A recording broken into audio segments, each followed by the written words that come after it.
Welcome to the deep dive. Ever stop and think why so many countries seems normal, but there's actually a lot underneath it? Right. It feels like the default setting. Exactly. So today we're diving into the source material to unpack the surprising logic behind this fragmented world map we have. We've got about 6 key ideas lined up. Yeah, it's interesting stuff because you could imagine why not just one big world government?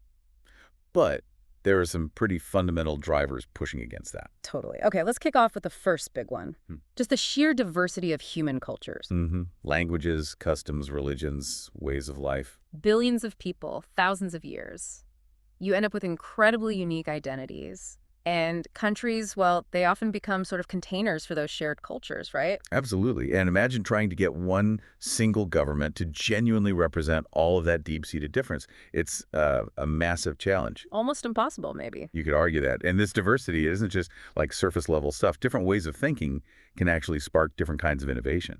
Interesting point, like little laboratories. Kinda, yeah. For Yeah. different ways of living and solving problems. Okay, second point, geography.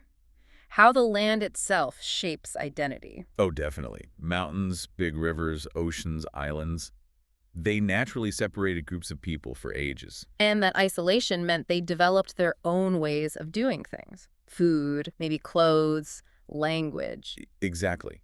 And over time, those practical adaptations, driven by the local environment, they contribute to a feeling of us, a shared identity. Which then can lead to wanting your own political borders that kind of match those natural or cultural boundaries. Yeah, it often aligns. Geography influences culture, culture builds identity, identity seeks, well, self-rule. Which leads us perfectly into the next idea, self-determination. The big one, that fundamental urge people have to, be in charge of their own affairs. To make their own decisions based on their own history, their values, what they think is important. So many countries basically started because a group said, we want independence. Right. It's about agency.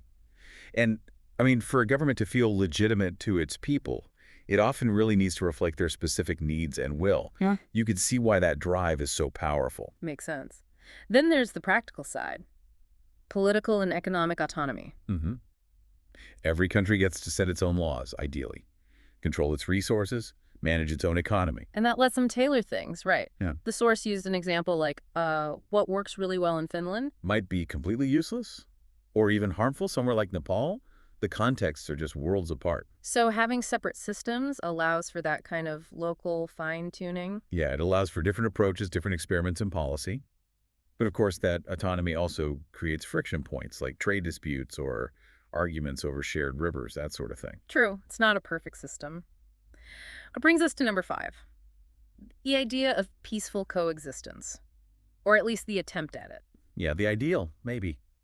We know borders can cause conflict, a lot of conflict, historically. But the structure of having recognized sovereign countries, it gives us a framework, doesn't it?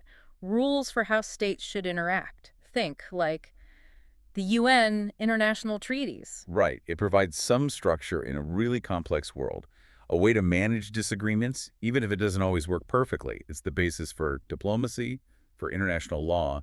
Imperfect, but it's what we have. Okay, finally, the 6th point, just sheer historical evolution. History weighs heavy.